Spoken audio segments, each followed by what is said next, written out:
New data on U.S. hay production numbers. We're going to talk farming with drones, all from right here at the Arkansas State Fair, and the Arkansas Agcast starts right now.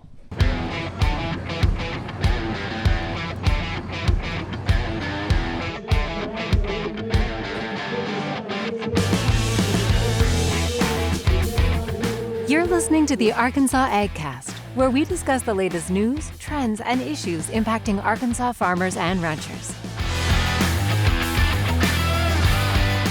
Our show is brought to you by the Arkansas Farm Bureau Federation and hosted by Jason Brown and John Nickman. All right, we are coming to you live from a barn. Yeah, the State Fair, actually. This is the Arkansas Agcast live from the FFA barn down here at the end of the Midway. Yeah, you may hear some chatter here, some Yeah. live action feed right here with people in and out. Heck yeah, I'm looking at some ducks right now. They even got porcupines. You got to be kidding No, me. Seriously? no, it's not a joke. Huh. Well, where at? In here? Yeah, just right there. There's two of them. Oh, we're going to go check that out. Yeah, Have you ever touched one? I have not. Well, today you will. No. Yeah. That with the grain, not against the grain. Oh, okay. Yeah, that's the secret of porcupines. That makes sense. This is probably the second or third time that we've done the show from here. I just want to give props to Autumn Wood on our team, man. I asked her a few weeks ago, like, hey, can we come out and record the podcast in our booth at the barn? And she's like, oh, we got you all set up. I got this. I got that. Look at these comfy chairs. Yeah. Last year we were in metal folding chairs. This is a lot more comfortable than the basement chairs. Yeah. Also agree with that. I just want you to know, next week when we go back, we're not upgrading you or anything. You're back to home crap home. So. We're back to the freezer. I feel like a couple of those podcasts that I've seen before, like, they're actually doing them in comfy chairs. Yeah. Like laid back. Yeah. Like some Joe Rogan stools or something he pushes. Yeah. That's what we need. Yeah. Have you been? You've been to the fair already. We talked about it on the show last week. We came for, what was that, media days or whatever? Yep. Where we ate a bunch of food. They weighed too much, but they did not have fried Oreos. No. So that's my goal today. Oh, to get a fried Oreo. Absolutely. Maybe two or three. Okay. Does that mean we get to eat something after this? Yeah, I am. Okay. Perfect. All right. You can join me if you'd like. I think I will. I believe I may.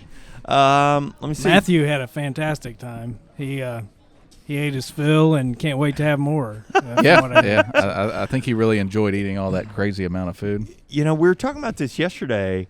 Matthew was actually on-camera talent for the first time. Oh, I say first time. It may not have been the first time. Maybe, I don't know. Matthew on the other side of the camera. He was. And I think that video skyrocketed in views. It did it? And I think it's because you two. I was about to say, it wouldn't have been the same if it wasn't for me. Yeah. But the combo of me and Matthew, that's just a win-win situation there. If you listened last week, then you heard me say my feelings got kind of hurt because he booted me out right at the end. You got a little competition. But you know what? I need to eat crow. Speaking of eating, I need to eat some crow this week because I'm telling you, I think you guys are the dream team. You think they got crow on a stick here?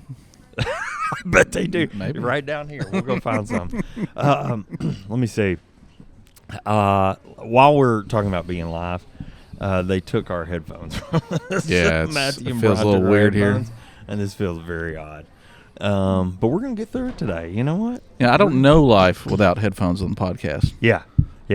I know. Maybe you do. Well, no, I do. I certainly don't. So. And they try to, tamp our moods a little bit. They're like, hey, look, most podcasts don't have headphones. Yeah. We're like, well, you know what? I thought this was a serious production, man, but we're missing quite a bit. Look, you guys are lucky we're not sitting outside. Oh, yeah? It has been very chilly in this barn, I will say that. There you go. Somehow cooler than our normal space. Yeah. But I don't know. Anyway. We'll make it. What else is going on at the fair? We talked about fair food a second ago. Mm-hmm. We did put out a fair food video on Friday, I believe. And you can catch that on Farm Bureau YouTube, Facebook channels. I'm sure any channel, just type in Farm wherever Bureau. you watch your videos. Yeah, wherever you watch your videos. That will be the video where Matthew tastes food blindfolded, fair food. One part funny because of his reaction to the flavor. Equal parts funny because of him trying to eat food on stick and whatever blindfolded. So. Yeah, it's a lot more difficult eating food blindfolded than what I initially thought going into shooting that video. And to hear the description, like, this food is a triangle. Yeah. And if you hadn't seen, there's one particular food that he did not like. Great reaction. But then he came back after he knew what it was and was like, oh, well, Now that I know. you mention it, I might actually like that. So that was fun. Let's see. We've got another video coming out. Is this going to come out in spurts? Look, I told you we're live, so we're going to be a little loosey-goosey today. Is the video is Are You Smarter Than a Fair Kid? Are we going to do that in sections, or is it going to be one big video? I'm asking Shaylee from our team. Okay. Boom. I like that. If you are following us on Instagram or TikTok, you'll see individual questions, contestants. But if you don't follow us there and you only follow us on Facebook or YouTube, you got to wait till the end of the week to see the whole thing. Nobody wants to do that. Yeah. So go ahead and follow us on TikTok or Instagram. Check that out. And then let's see. We've got the Sale of Champions on Thursday night. Yeah. Which is always a big deal for Farm Bureau. Should be a good time. I've never been to that. I haven't either. We were just talking about that on the way down here. Yeah. And I've got the baby that night, so I won't be able to make it this year. Won't be able to go. Well, that's always a big deal. You can bring the baby for us, and then wrapping up. Bedtime's like oh, sorry. 6:30, and I think it starts at 6. So my bedtime's at 8:30. And if little Anthony doesn't start eating by 4:45, it's a nightmare. He is angry. He's a Snickers commercial, if you ever seen one of those. Oh, yeah. I have. He turns into Chucky, who we think he's going to be for Halloween. Anyways, we're not going to talk about art my kid. imitating life. And then Friday, if you're in the THV viewing area, so KTHV, which is a television station here in Little Rock, if you're in their viewing station or area, tune in at 9 a.m. on Friday morning, because we're going to have their mid-morning lifestyle show called The Vine. It's going to be an Arkansas Farm Bureau takeover. We did this last year. They're going to be out. Adam Bledsoe will be out with us, with Jenny at the fair. Jenny from our team, and then we're going to talk. We're going to feature a few of the different things going on here. Basically how you can get involved in agriculture, or how you can take in agriculture at the state fair. Most people think about the food, or they think about the rides and things like that, but agriculture is all around. A lot of these folks came in before the fair started. They'll be here after the fair ends. Yeah, and really, it's just a way to show. Folks, how you can get involved in agriculture out here. One of those is the FFA barn, which we're sitting in right now. Yeah. But anyway, you'll see much more about that on Friday. So 9 a.m., THV 11, and that show should last an hour. So you'll see a good number. And I think we're going to talk to. So if you're listening to the show right now, you're getting a preview that nobody else knows. We're going to talk to a young lady that's showing beef cattle out at the fair. We're going to talk to sorry, just trying to collect my thoughts there. We're going to talk to we're going to showcase the new ag mechanics. I'm excited about here. that. So a sheep trailer that was built by students. Mm-hmm. So anyway, we got a few different things going on still left for the fair. It's Tuesday. The fair goes through Sunday. So lots still to do. Yeah, speaking of agriculture, so I was listening to 103.7 The Buzz this morning on the way into work, and I guess the company that does the carnival rides and the foods has like multiple cities from Canada all the way down that they supply rides and stuff to. But they were saying that the agriculture aspect of the Arkansas State Fair was better than any other state fair that they work at. Really? Yeah, he was really impressed with it. Well, that's pretty interesting. Well, good deal. That's good to know. Yeah. I'm telling you, we've got a lot of ag out here right now. I see a kid, not OSHA approved, climbing on top of a combine tire. He seems experienced. Yeah, he seems like he knows what he's doing. But anyway, lots going on out here. There's a whole barnyard here right next to us to our right, and like you said, porcupines, ducks, baby pigs, rabbits. I'm telling you, just whatever you want to take in. And I think Prescott FFA chapter is who's working in the FFA barn today. Yeah. So thanks to those guys for volunteering their time and getting involved. Brian, what do we miss about the fair? Did I miss? Yeah, I missed a thing. I mean, as far as I know, we are in a barn and someone let the door open. So, well, that's good to know. Is that a dad joke? It was. Kinda And it was a Good for you. solid, It was Way to a catch solid that. one. See, Solid one. I've been Didn't away do for a little while, but I'm back at He's it. back. I'm Yeah. on it, so. So Thursday, but yeah, by the way, welcome back. Thursday, Thank you weren't able to come out and eat with us. I was Do you not. have plans to grab a bite before you leave today? I probably will Okay. grab something All right. today. Just try something. Yeah. Something Okay. on the menu. Well, good to know. So All right. What are you looking forward to? Sorry. Oh yeah. I Nothing? don't even know what they have other than what I saw on the video, and I kind of Beef- want to try beef something kebabs other is than what I what recommend. Matthew ate. Yeah, I would because not eat the barbie corn. I don't think I want to eat anything Matthew ate, from what I can tell. No, I wouldn't recommend any of that either. I And trust I'm not gonna Matthew's eat it That blindfolded. deep fried opinions on PB&J. I feel like that's doable.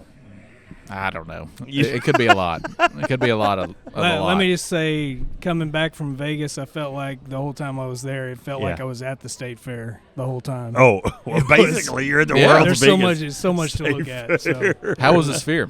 oh my gosh, I saw your Incredible. pictures. Incredible! Yeah, It's such a great experience. I heard it was an experience. very much so. And It's the That's eye awesome. candy galore, and the sound was perfection. Yeah. I mean, there's no other band that could have pulled that off but you two. How Yeah. long did It the was show great. last? It was about 2.5 hours. Oh wow. Goodness. It was really good, really good. That's but, awesome. You know, there will be others to perform there, and they'll continue to raise the bar, but I it's was going to also- change the way concerts are Yeah, done but the from thing now is, on. is It's, you can't have an up and comer in that venue. Like you No, can't no, have no. just like, hey, these guys have got a No. record out. It's doing pretty good. You know, right. it's got to be. I'm hearing like Lady Gaga. Yeah. See, uh, that would be. A good She's one, I already would been assume. there. She was there at a show with her producer, so they were checking the Oh, place checking out. it out. Yeah. I saw where UFC's trying to have an event there too. Yeah. Yep. That would be huge. That probably There's- makes sense. They I do a lot imagine of those stuff ticket in Vegas. prices, whatever you paid, is probably the lowest they'll ever be. Yeah, I've seen the ticket prices I could have sold and paid for my whole trip. Yeah. But I wanted to go, so Yeah. you know. Well, anyway, it you- was a blast. you It made was, the right it was call. a dream come true. So Yeah, I'm jealous, for sure. Well, let's see here. I guess we've talked a lot about the fair.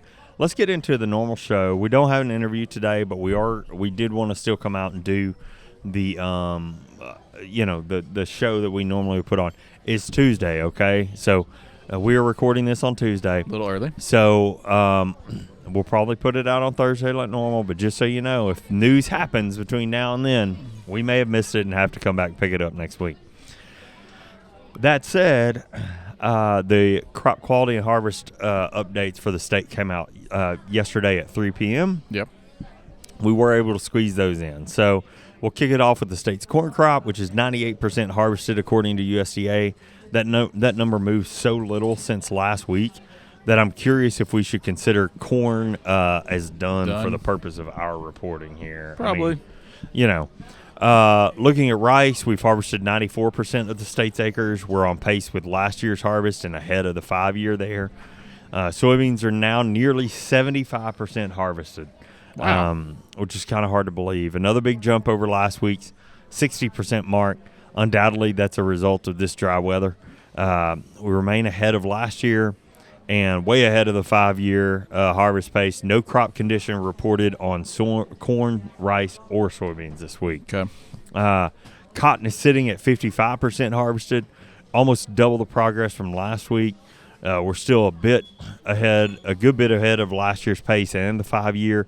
The crop looks to be in good shape with nearly 75% of the acres rated good to excellent. And then we'll wrap up with peanuts today with 86% of the crop rated good to excellent. Harvest took another big jump this week, more than doubling progress with 87% dug and 39% harvested. And before we wrap up this portion of the show, I just want to say, we don't have a specific story on the river level this week. That's probably for the first time in months. 3 or 4 weeks. At Yeah. least. That said, it's still very much an issue. The river, I looked yesterday, pulling all this together, it's at minus 11.84 feet as of Monday at Memphis. There's no forecasted improvement for the remainder of the month. So it's dropped since Thursday. It's dropped since Thursday. Pardon me. It's dropped since Thursday, and if you go in and look at they forecasted out through the end of the month, there's no change. Okay. So, is what it is at this point. Well, yeah, like you said, it is. I was in Phillips County over the weekend. Yeah. In eastern Arkansas, and a lot of farm producers I talked to said they were done. Done. Yeah. Oh, really? Harvest altogether. Yeah. I did see some rice still up that hadn't even been touched. Oh, that's interesting. Most of the soybeans I saw were gone too. Yeah. Yeah. Huh. So we went over to Cross County via I-40, and there was some cotton harvested, but a good amount left in the field. I don't think there was much else left, though. I didn't see much cotton, but I didn't really go through a whole lot of cotton. Yeah. I did see one week field. before last, I saw quite a bit of cotton coming up through southern Arkansas. Yeah, pretty. There was still quite a bit out. It's pretty. Very pretty. Very pretty right now. All right, well, do you want to get into the news? Yeah, we should. Let's do it. That's why we're here.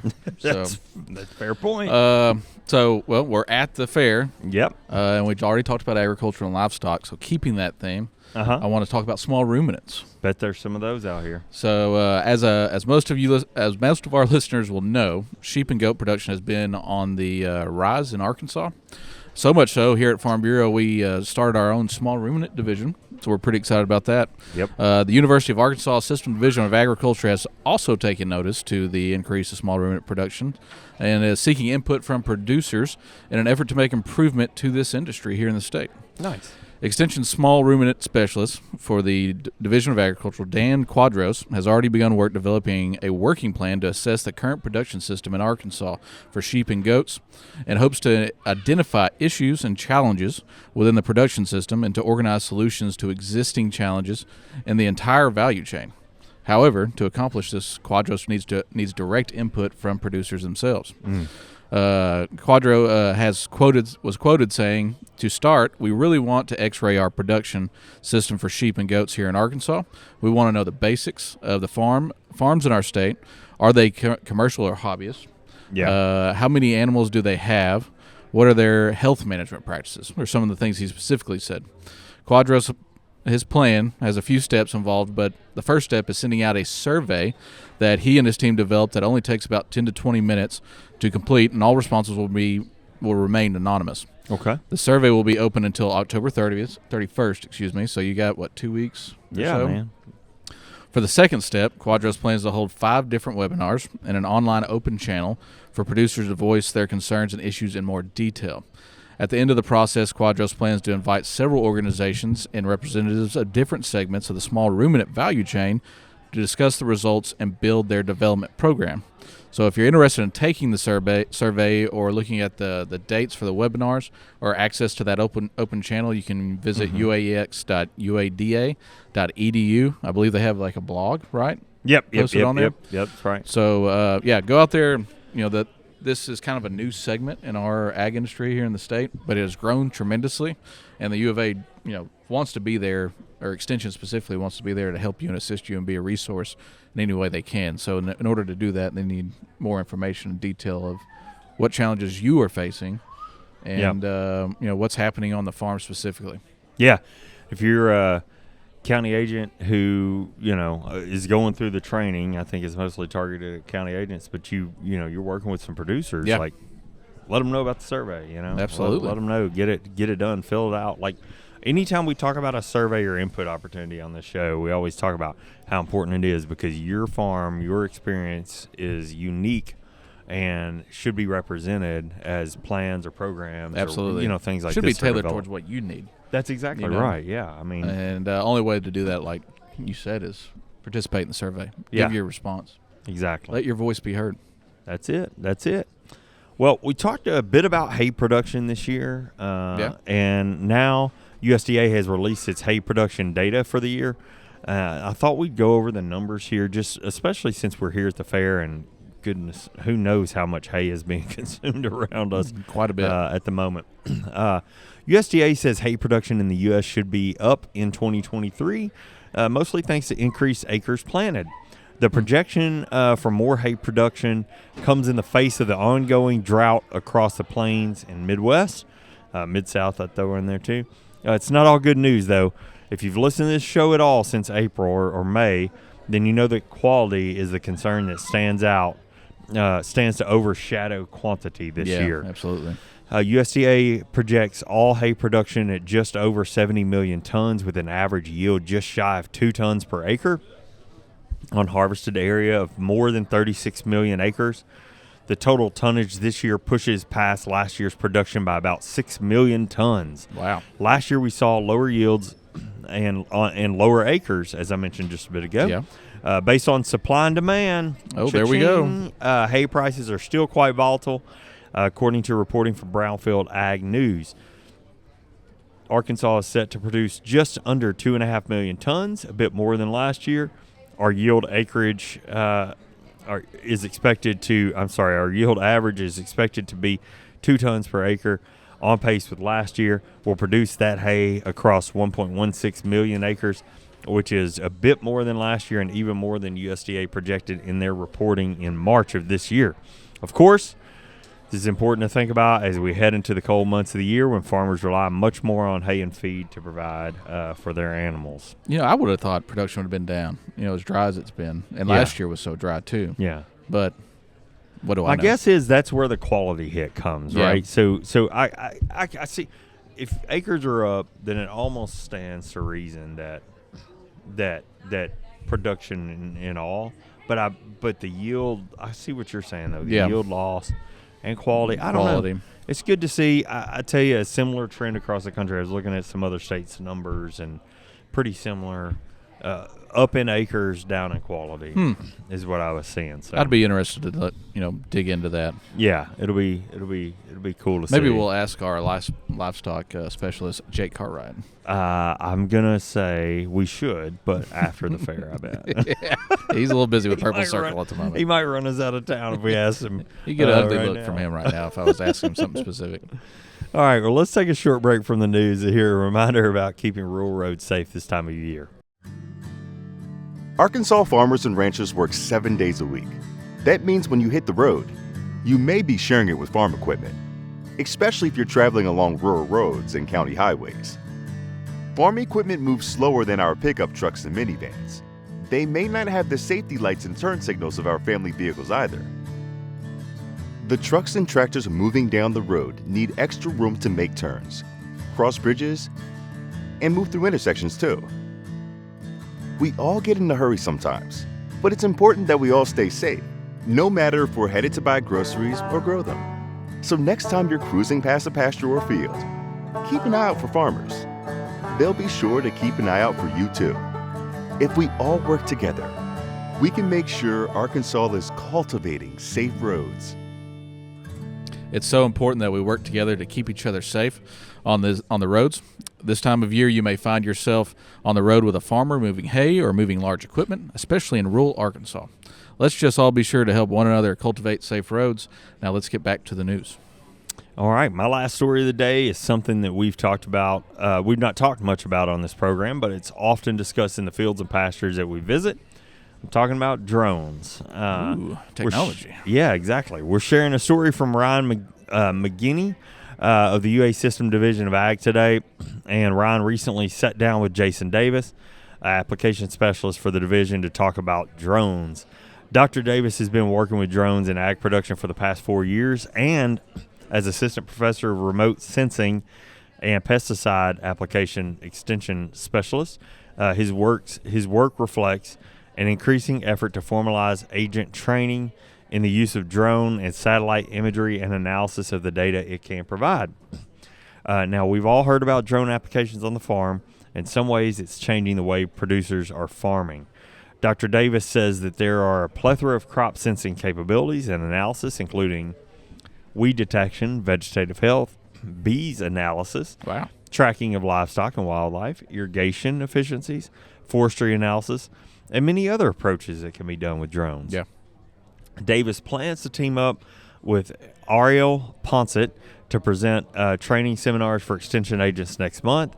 The training will be for county agents with the goal of empowering them with tools and knowledge of helping producers.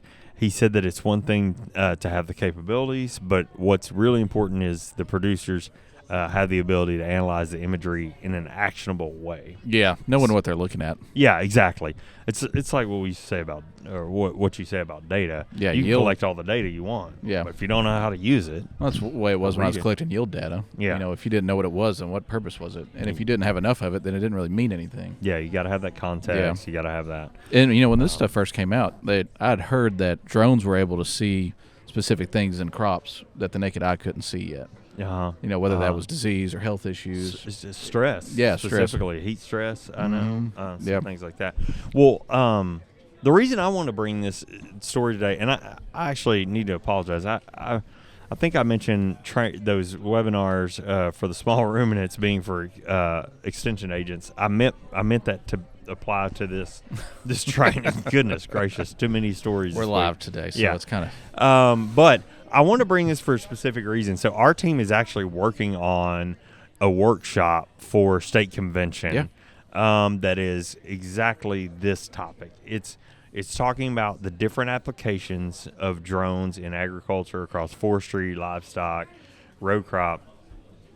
But it's also talking about what you need to get started. Matthew gets asked a lot when he's at farms. Yeah. Oh, do I need a license if I want to use a drone? What size should I use? You know, this and that.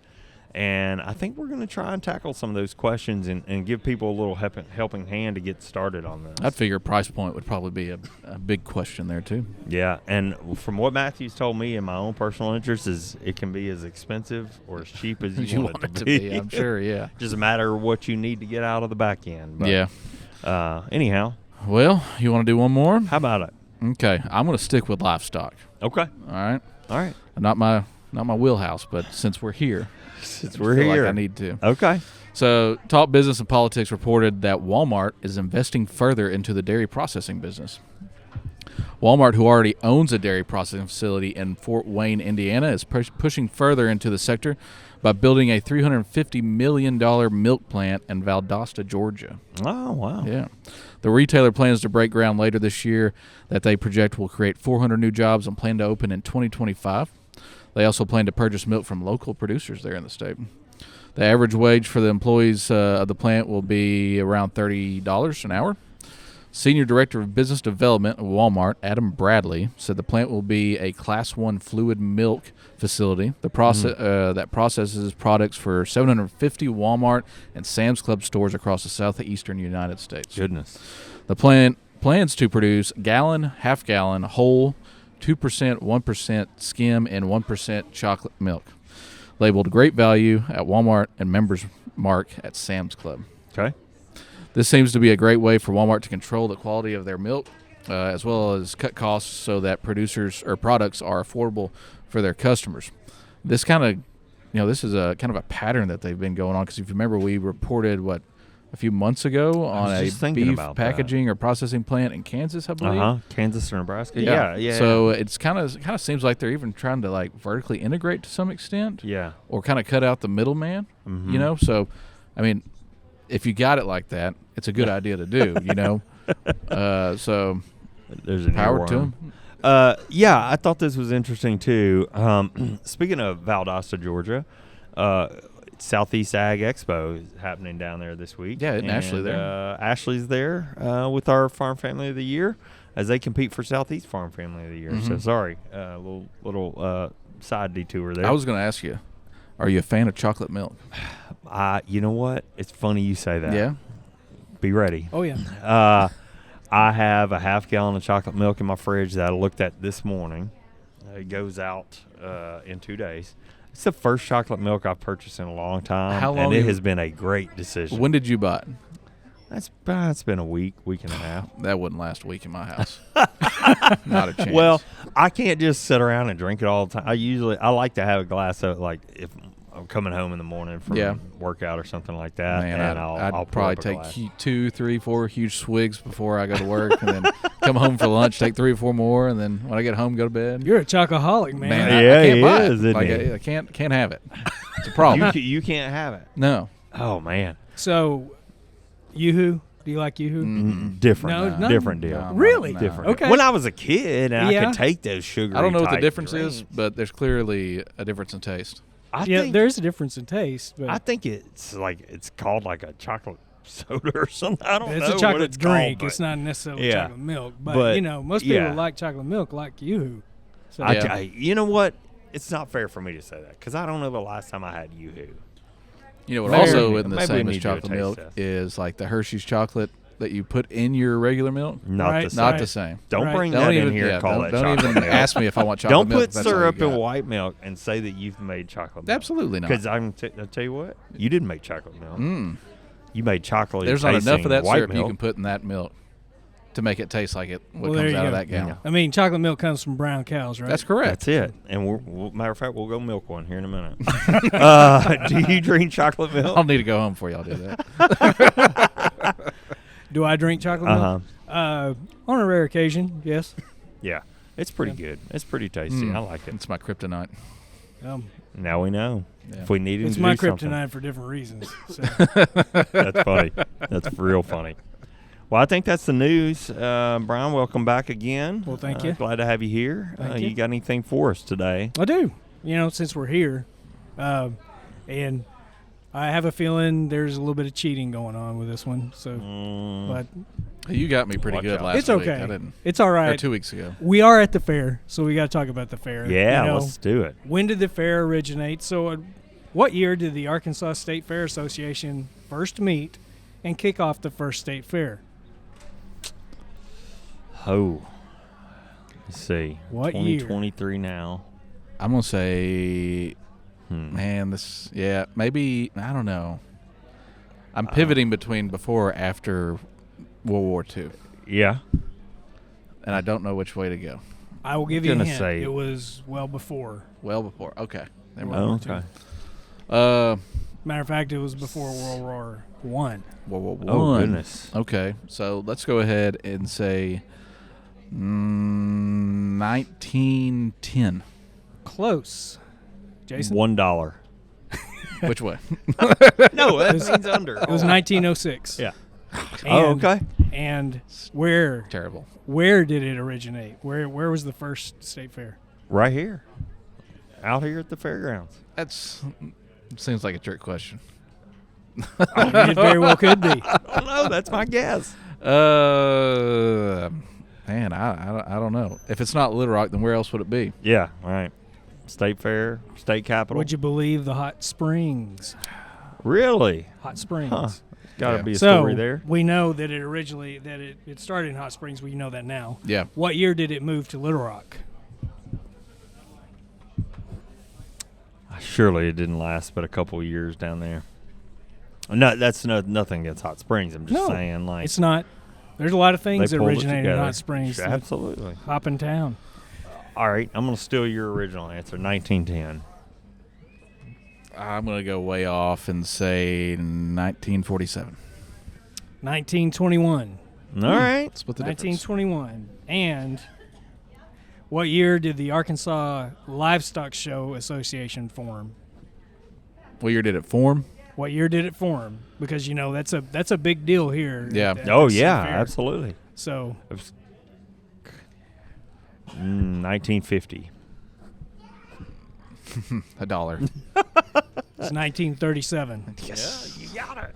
1937. He wins a new And did you dimension. know? One last fact about the Yeah. state fair. Okay. Did you know that we have actually had a U.S. president visit, but only one?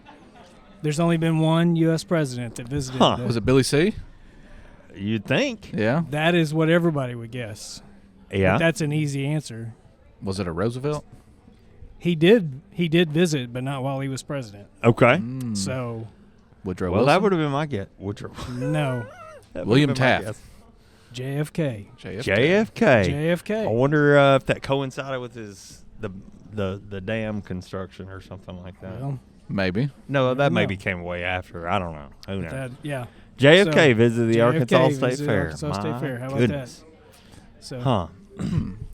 I got Well- some questions about that, but John Mack, he looks very skeptical. I don't He's know. like, Yeah, It's he not, does. it's not, I'm trying to think of the timeline. I'm not skeptical of it. I believe it. I'm But just. you did Yeah. hear him say He's not that- going to fly from Washington D.C. straight to Little Rock just for no, the fair. So it was in 1963. So Yeah. So what year was?